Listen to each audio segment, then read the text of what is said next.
Jugoslavia. Yugoslavia. Yugoslavia. Yugoslavia. Few Americans know little, if anything, about Yugoslavia.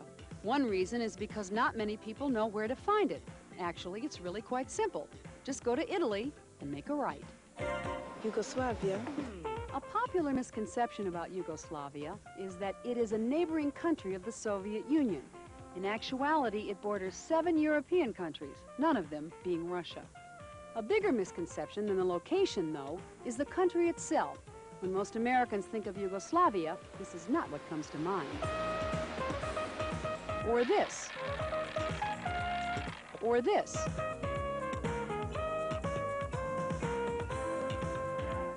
Or even this. We often think of a bleak, dreary, iron curtain country, inhabited by peasants clad in nothing but bleak, dreary babushkas, which may be the case if this is your idea of a babushka. Swimwear. While technically the government is a form of socialism, any similarity with the Soviet Union ends there. Oh, you may get the feeling you're being watched here, but I assure you it is for a completely different reason. Citizens here are free to come and go as they please, as are tourists, who need only a passport to enter the country. And while the average worker here makes only around $5,000 a year, the cost of housing, transportation, and food allows the standard of living to be surprisingly high. Why, a typical 5-course dinner, including vintage Yugoslavian wine, will run about $5 a person.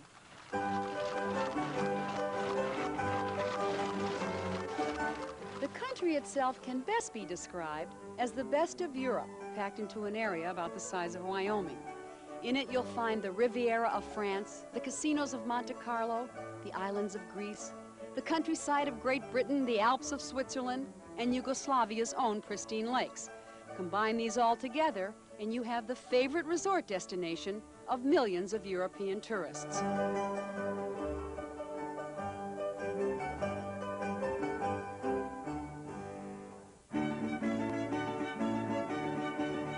No country in Europe has more lakes than Yugoslavia, and each is more beautiful than the next. Lake Bled, located high up in northwest Yugoslavia, is arguably the most beautiful lake of all. For centuries, Europeans have flocked to the shores of Lake Bled to enjoy the recreational as well as the supposed medicinal benefits of the lake. Emperor Henry II enjoyed the lake so much, in fact, he had his castle built here in the year 1004. Today, the castle is a popular tourist attraction. The people who live here say that the Slovenian goddess of love and life resides in the church on the island. And they say that if you make a wish when the bells are chiming, that it will surely come true. Let's see. They weren't kidding. One reason Yugoslavia is such a popular tourist destination is that, like Southern California, you can go from mountain peaks to sunny beaches in a matter of hours. And if you have tour drivers like ours, the trip can be made in minutes, not seconds.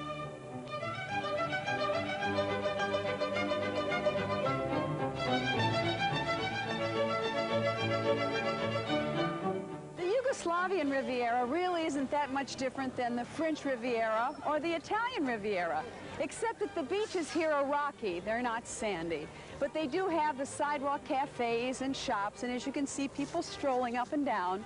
Oh yes, and of course, they do have those things that all Rivieras are famous for.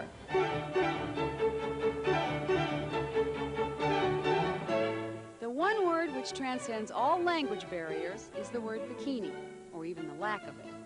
Europeans are known for their immodesty, and in Opatia, the Yugoslavian Riviera, immodesty is not in short supply. What is in short supply, however, are hotel rooms each summer. That is why every available room is open for lodging during the tourist season. All along the Yugoslavian Riviera, there are these beautiful old castles that were once used for kings and queens, for the nobility of Yugoslavia. Well, since there is no more nobility, they are now beautiful, quaint little hotels that are used for people like you and me. You see, there's a perfect bed for two. It's pretty romantic. And for about $30 a night per person, I'd say that's living like a king. Oh, by the way, that includes meals. Sounds pretty noble to me.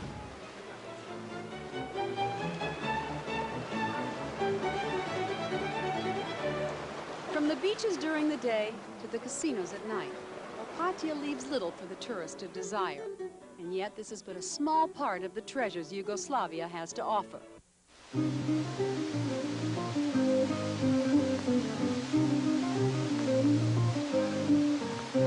For centuries, man has tried to determine if indeed the Garden of Eden ever existed, and if it did, where.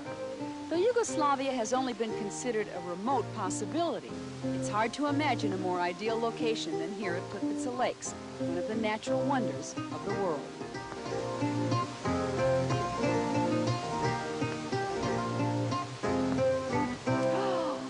Oh, is that magnificent?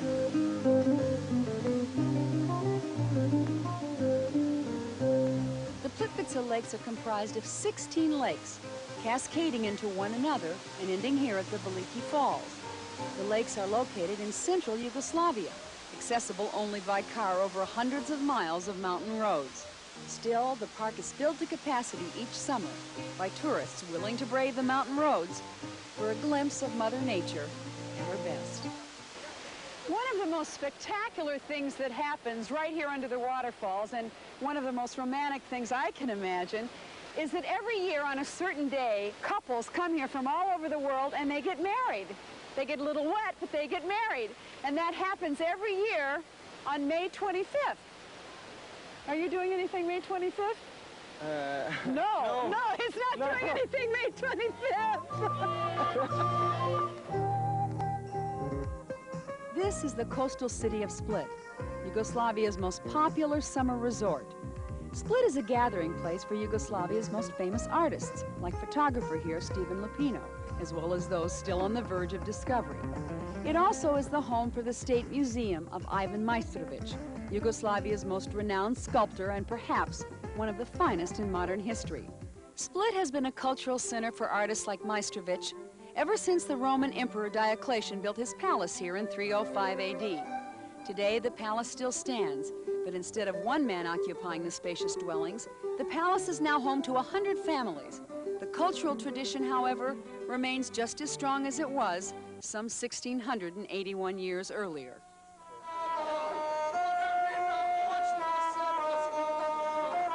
Every summer, thousands of people from all over Europe come to the city to enjoy their annual Performing Arts Festival. And all over the city, you'll find cultural events taking place, and they use ancient structures for their stages, like here, which is a Roman pedestal where the operas are performed. Or hundreds of people from all over Europe come to the city to enjoy their annual Performing Arts Festival. And all over the city, you'll find cultural events taking place, and they use ancient structures for their stages, like here, which is a Roman pedestal where the operas are performed. Or here, where plays from Shakespeare's era are performed. And even here, where classical ballets are performed. This used to be an ancient cemetery, but today, culture lives on.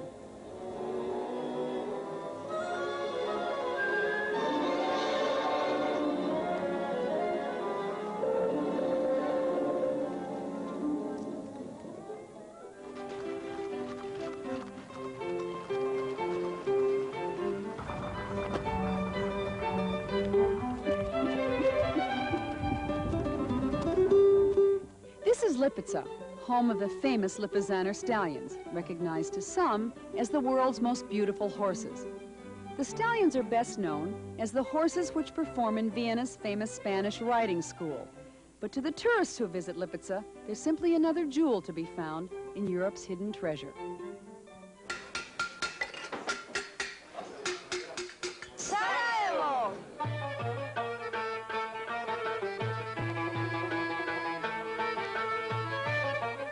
In the old city of Sarajevo, Olympic nostalgia seems far behind. Life proceeds with old world charm and European bustle, and a few surprising Yankee touches. Hello, America. During the years of the Turkish domination, the old city was laid out so that each street represented a separate craft. Only one of these streets, the Copper Workers Street, remains today. Lots of people call Sarajevo Yugoslavia in miniature. One reason is that 4 major religions, Islam, Judaism, Roman Catholicism and Eastern Orthodoxy have active congregations here. Though the Communist Party isn't enthusiastic about religion, quite a few people still practice. The city became the focus of world attention. There are many people who feel that World War I actually started right here. It was on this very intersection that Archduke Ferdinand was assassinated by Gabriel Princip, one of the many men who wanted freedom from the Austro-Hungarian Empire. It was just as Archduke Ferdinand traveled across this bridge into the intersection that he and his wife were killed. The place where Gavrilo Princip stood when he shot them is marked now, a dubious sort of shrine. The people of Sarajevo view it with ambivalence. On the one hand, it was an important first step toward Yugoslav independence. On the other hand, it was a double murder, and it led to a long and bloody war. It's Belgrade! Yeah!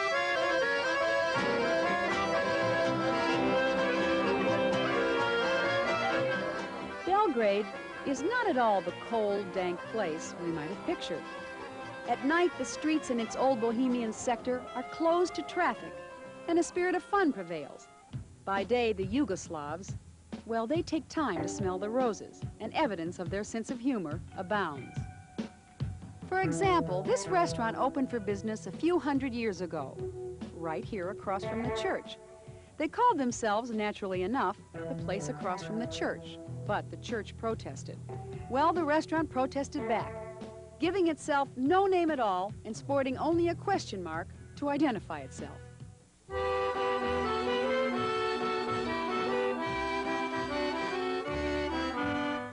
In the heart of the city of Belgrade lies a shrine that is special to most Yugoslavians. This is the tomb of Josip Broz, the man that we all know as Tito.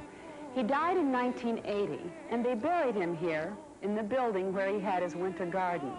They call his tomb the House of Flowers because he loved flowers very much.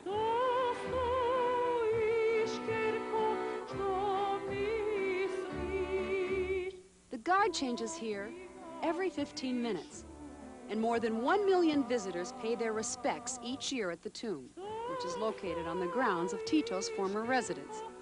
It's a public park now, featuring works by Yugoslavian sculptors and peacocks, who reportedly do their most raucous crying each year on the anniversary of Tito's death.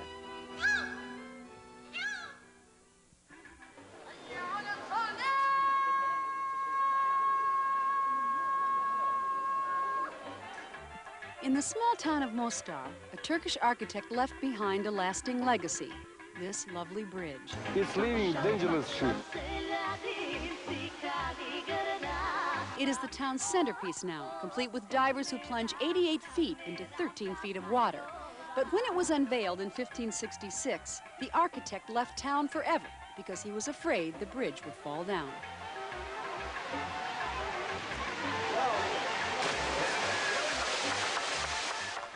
Of course, he couldn't have been more wrong. And I also found that you meet the most interesting people on the Mostar Bridge. I'm a child of Yugoslav parents, and they met in the States. They got married in the States. I was born in the States in Santa Monica in St. John's Hospital. Oh, gosh. And after living there, my parents divorced, and my mother decided that she'd be better off to return to Yugoslavia, to her family. Here in Yugoslavia, life in particular is different. It's more easygoing. There's no pressure. It's maybe I can say it's easier to live here than in the States. What kind of pressures do you think you have in the States that you don't have here? Well, I haven't worked in the States. Well, actually, in 1979, when I was the last time in the States in Redondo Beach, I worked at Foster's Freeze for about 2 months on PCH. So people work more there in the States. That's what I've seen in 1979. While here, I can't say that they don't work enough, but they work, but it's an easygoing way. I don't think that you have much strains, as many strains as maybe somebody has in America. Life is more important here than work. Yes, yes. In the United States, work seems to be more important Yes. than life. Tell me about Mostar, what you love about Mostar. What I mostly love about Mostar is this bridge, the old part of the town, the river, and go swimming under the bridge here. almost every other day in the summer. Come down here and refresh myself, cool off, because here in Mostar it gets very, very hot. Come here. That's creeping! Oh, my. Oh, that's just unbelievably cold. By the way, Wesley Bosnish, the man who loves to swim in freezing rivers, moved from California to Yugoslavia when he was 10 years old. He's now 26 and studying English literature. I'm not going in that water. It's like ice. He'll marry his Yugoslavian sweetheart next year, and they plan to make Mostar their home.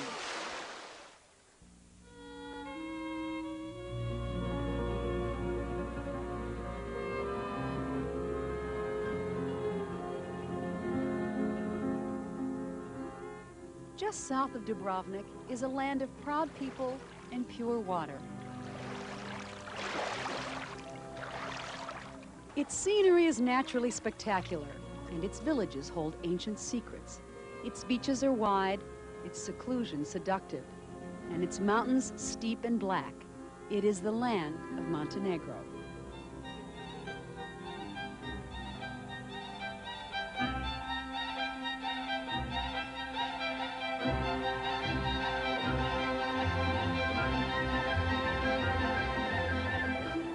Sasha, who was born in Montenegro, and I'm sure you can tell from looking at him that one of the things Montenegro is famous for is they're very good-looking men. And love and romance. And love and romance. They're also famous as being great warriors. And love and romance. And love and romance. I have to finish my lines. Wait a minute. And Montenegro has a very proud history. And love and romance.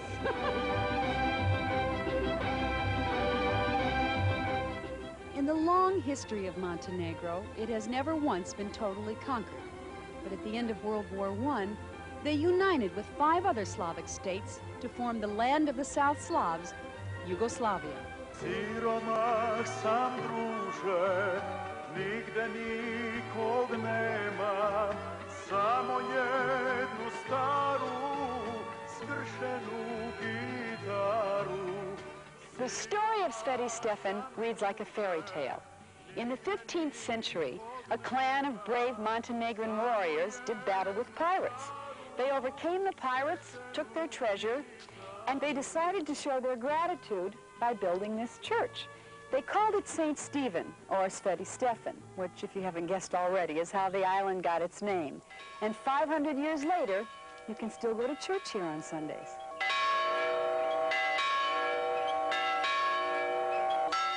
The Montenegrin clan established themselves here on the island because a walled city on an island was easy to defend.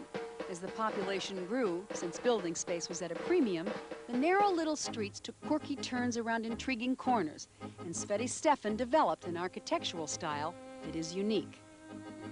After World War II, there were only 5 families left on the island of Sveti Stefan, and the government relocated them to the mainland.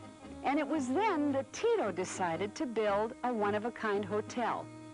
What makes this hotel unique is that you are actually checking into an island, complete with pool and restaurants. By American standards, it's not outrageously expensive, ranging in price from $60 to $150 a night. And instead of just getting a room, you get a piece of history by staying in one of the original cottages of the Montenegrin clan.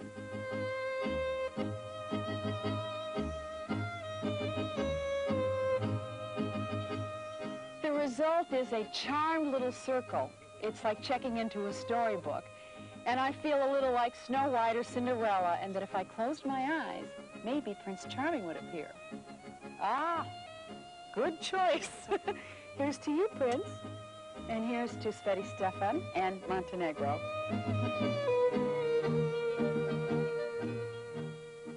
In the early morning on the peaceful blue Adriatic Sea, this city shimmers. It exudes an air of self-confidence and seems to say, look at me from any angle. Stand as far away as you like, or come as close as you can. You will still find me beautiful. It is a cocky, charming city. It challenges us. It has panache. It says, go ahead. You can even look at the men sleeping on my park benches. They are beautiful too.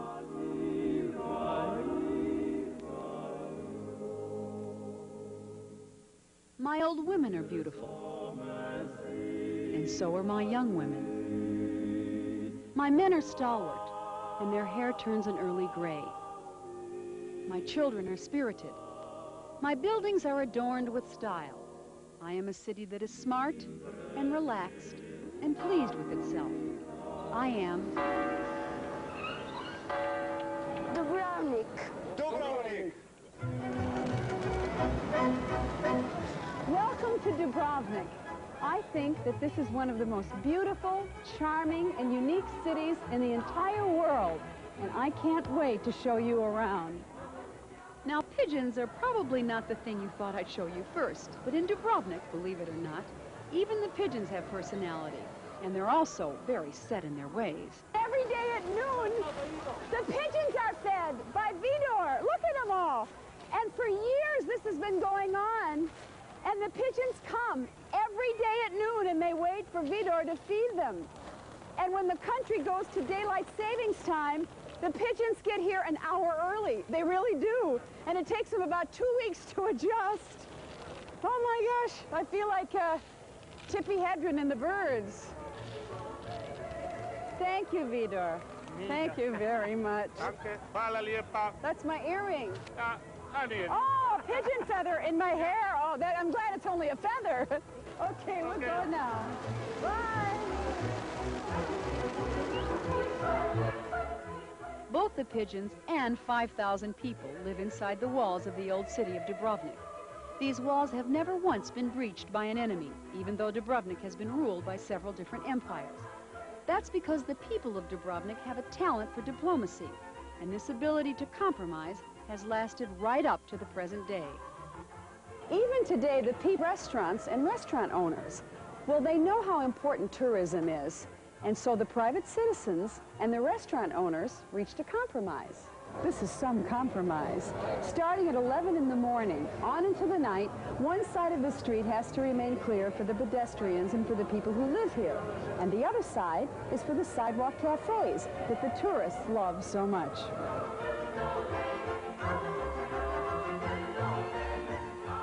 Back in the 12th century, tourists were not an issue. Friendly neighbors were. There were actually two cities here, Dubrovnik on the mainland and Ragusa, ensconced on an island just offshore. Originally, this street was an ocean channel that separated Dubrovnik from Ragusa. But as you can see, it eventually filled in, and they became one city.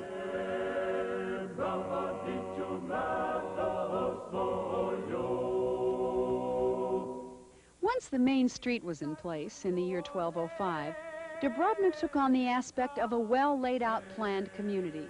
Even though its perpendicular streets show lots of forethought, there are still plenty of interesting nooks and corners.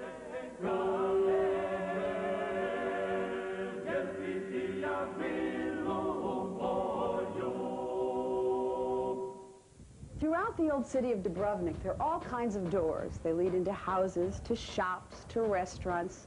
Now here's a door, and I bet you can't guess what it leads to. Come on, let's go see. See, I didn't think you'd guess. It's a beach. A little rocky, and it's pretty rough out there today, but I think it's pretty romantic. And this is where all the kids who live in Dubrovnik learn how to swim. Even though the water is deep and there are no lifeguards, they say the kids are protected by St. Blaise, the patron saint of Dubrovnik, who keeps watch on the city walls. St. Blaise has been good to Dubrovnik in other ways, too. He seems to have given his patrons a large dose of social enlightenment. In 1416, the city abolished slavery, and in 1347, near this cypress grove, they established a home for the elderly, which is still located on this same spot today. The compassion of the people of Dubrovnik was matched only by their cleverness. Inside the city walls, they built a granary with an advanced storage system to give them grain for a year in case of siege.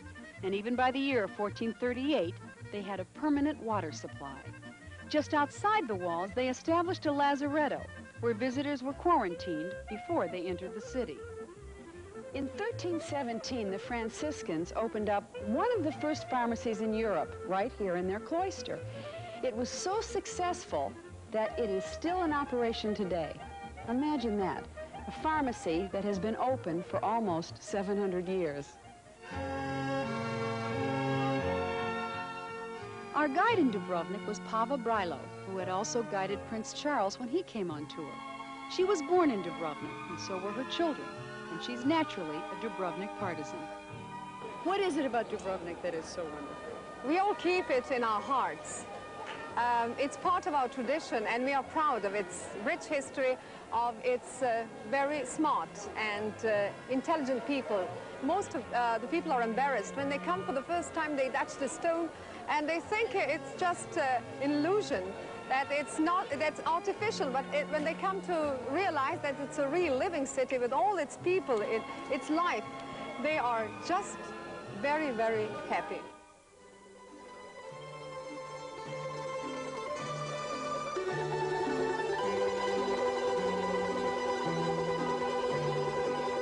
When we first learned Two on the Town was to visit Yugoslavia, we didn't know quite what to expect. Would it be like our trip to the Soviet Union, or would it be more like Greece? What would the country look like? What kind of people lived here? And would they welcome us even though we were Americans? Well, after only a few short days here, we found the answers to our questions.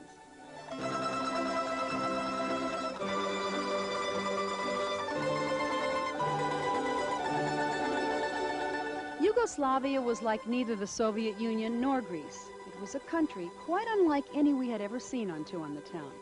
And because so few Americans visit here, the rare American tourist is seen as a precious commodity, and we were treated as such. And we thought the Yugoslavian people were wonderful too. As for what the people look like, well, I think we've given you a rough idea.